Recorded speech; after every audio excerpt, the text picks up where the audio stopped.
My name is Kate. Ever since I was 7, my life has been really strange. It began on my 7th birthday party. I had a best friend named Christine. She was my only friend. We played together all the time. My parents told us to stand close to each other so they could take a picture. We stood together and my dad snapped a few pics. My mom got out the camcorder to film the day, but throughout the party she occasionally tapped the side of the camera, claiming that it kept getting snowy with static. Other parents confirmed that their cameras were snowy too, but no one really thought too much into it. Christine and I went to play hide and seek.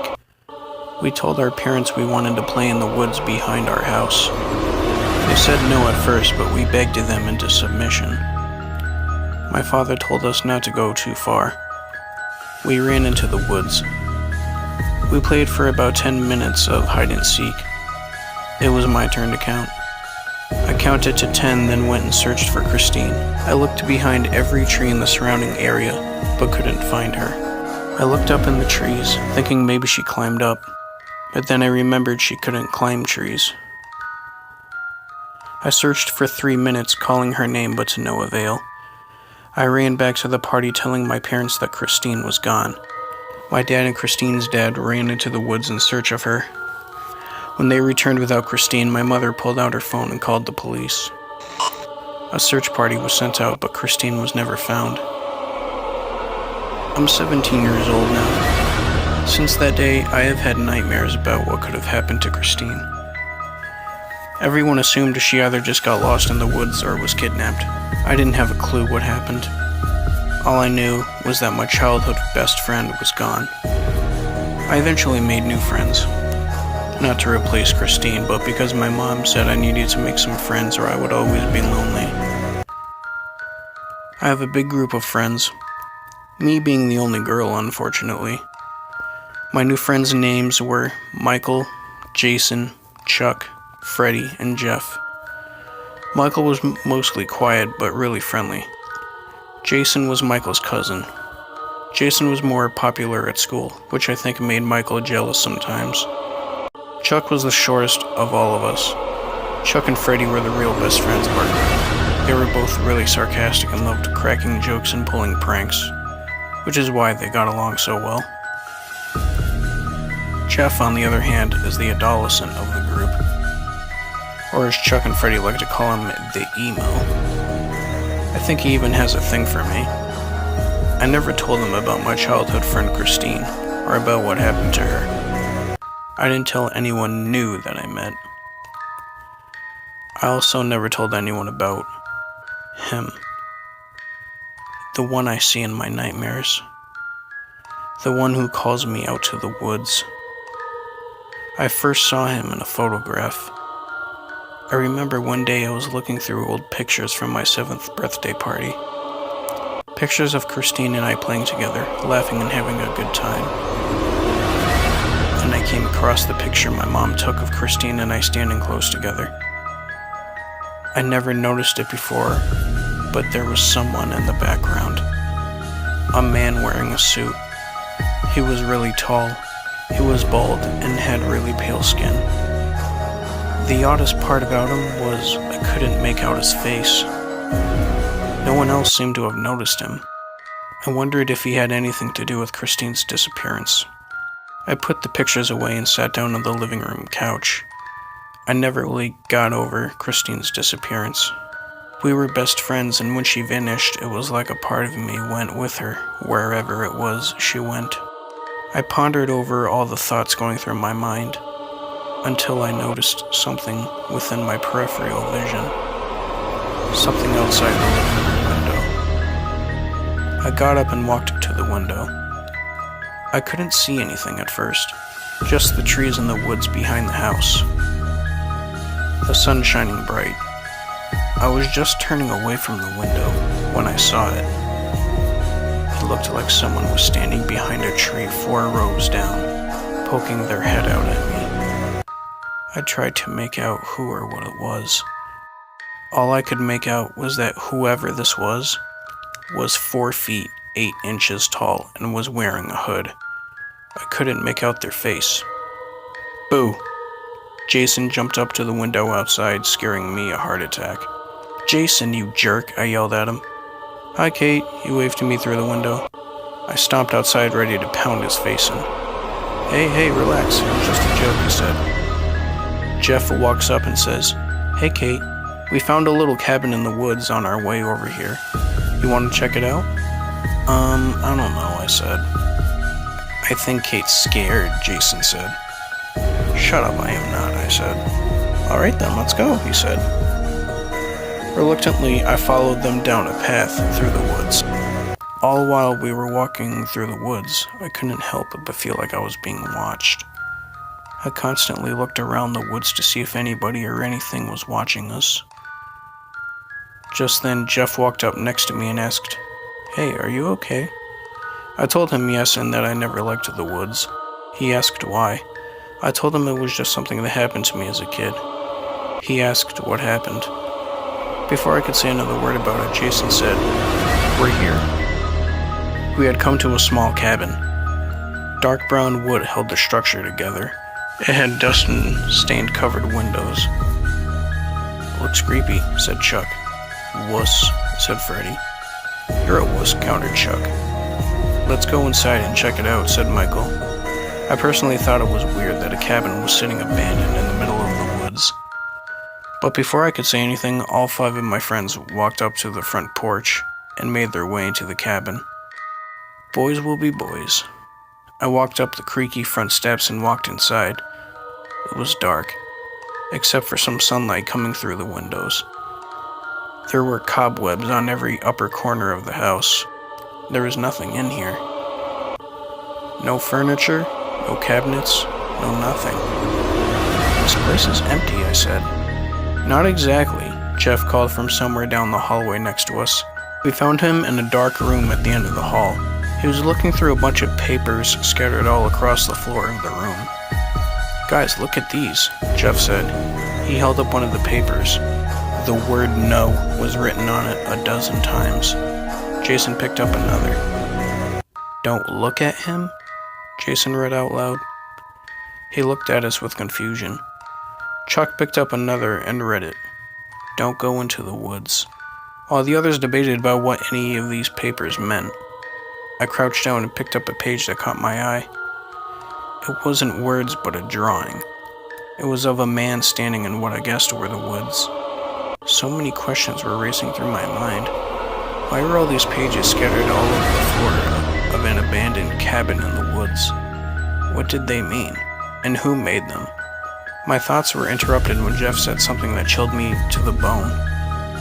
Christine is mine, he said. I whipped my head around to look at him. What did you just say? I asked. He looked over at me and held up a page. It says, Christine is mine, he repeated. I snatched the paper out of his hands and looked at it. Christine is mine, it read.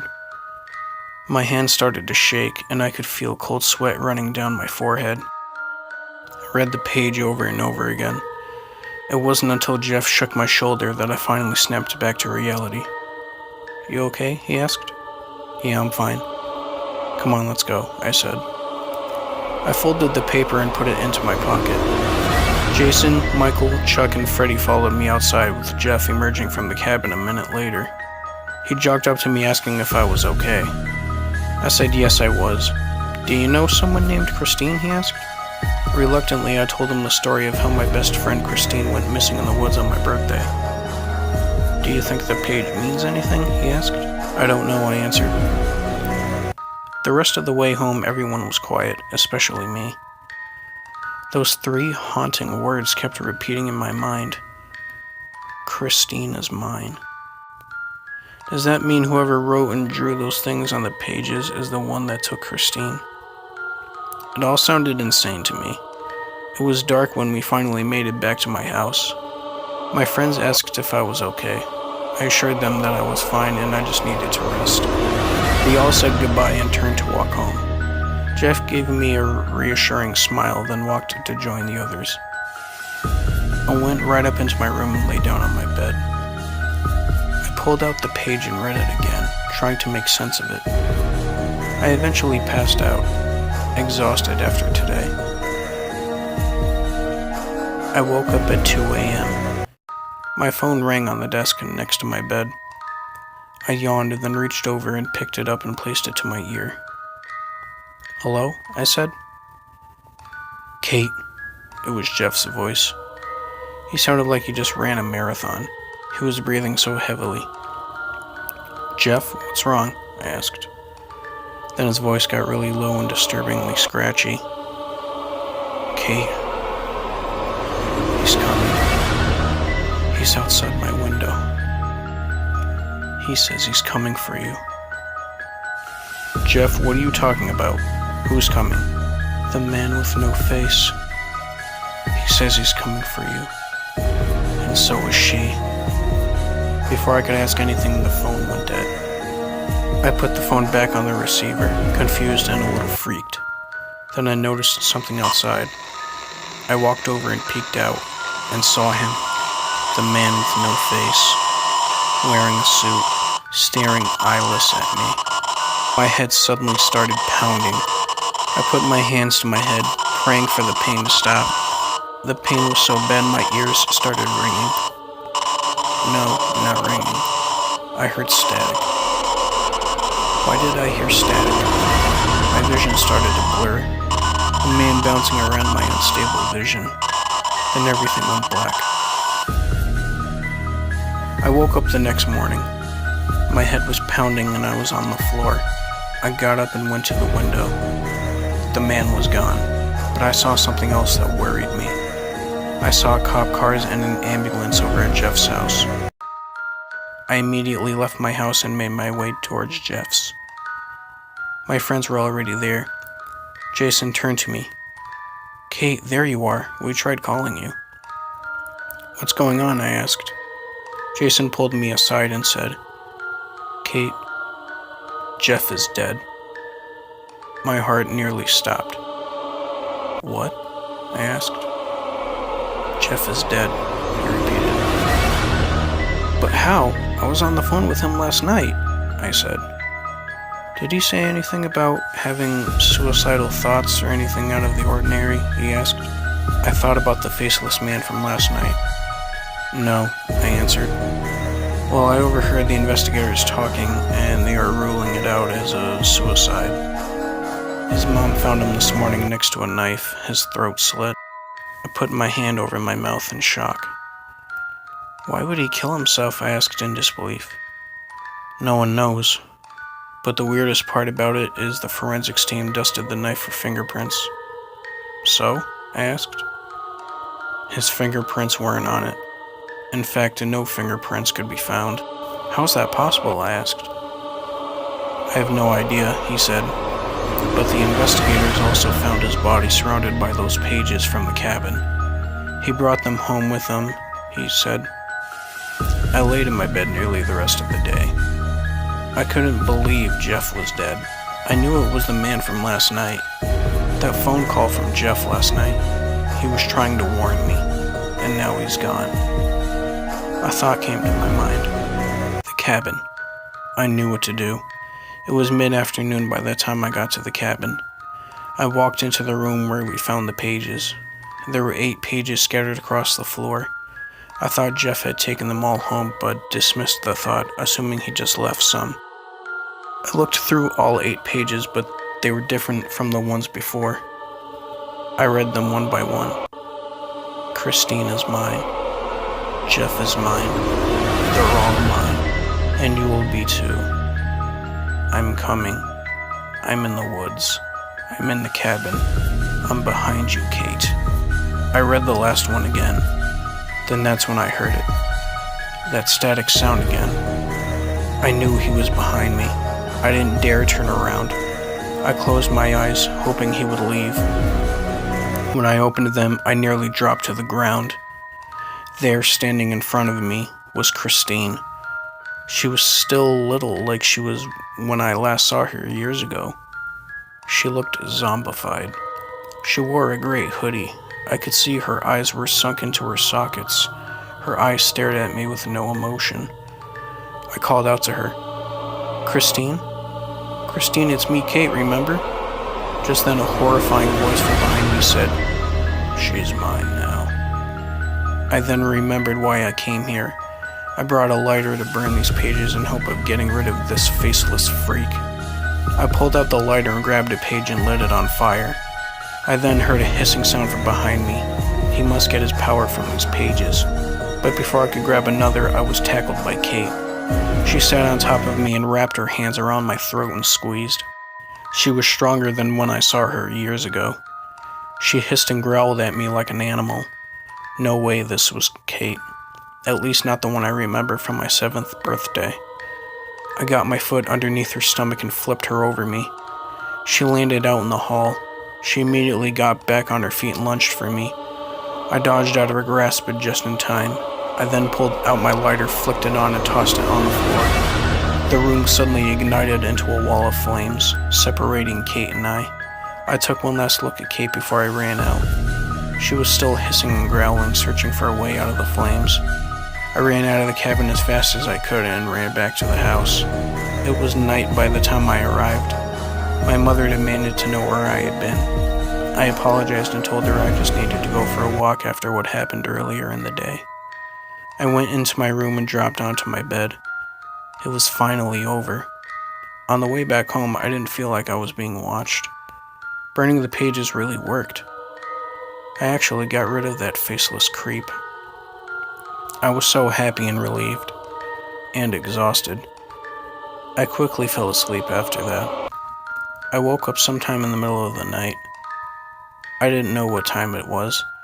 I didn't get a chance to look at my clock when I saw her. It was Christine. She was on top of me, her hands holding my shoulders down, her knees at my sides. She looked at me with the same terrifying gaze as before. But how? I burned all the pages. She should have been gone. Just as she was wrapping her hands around my throat, I remembered the page I had brought home with me. Christine is mine.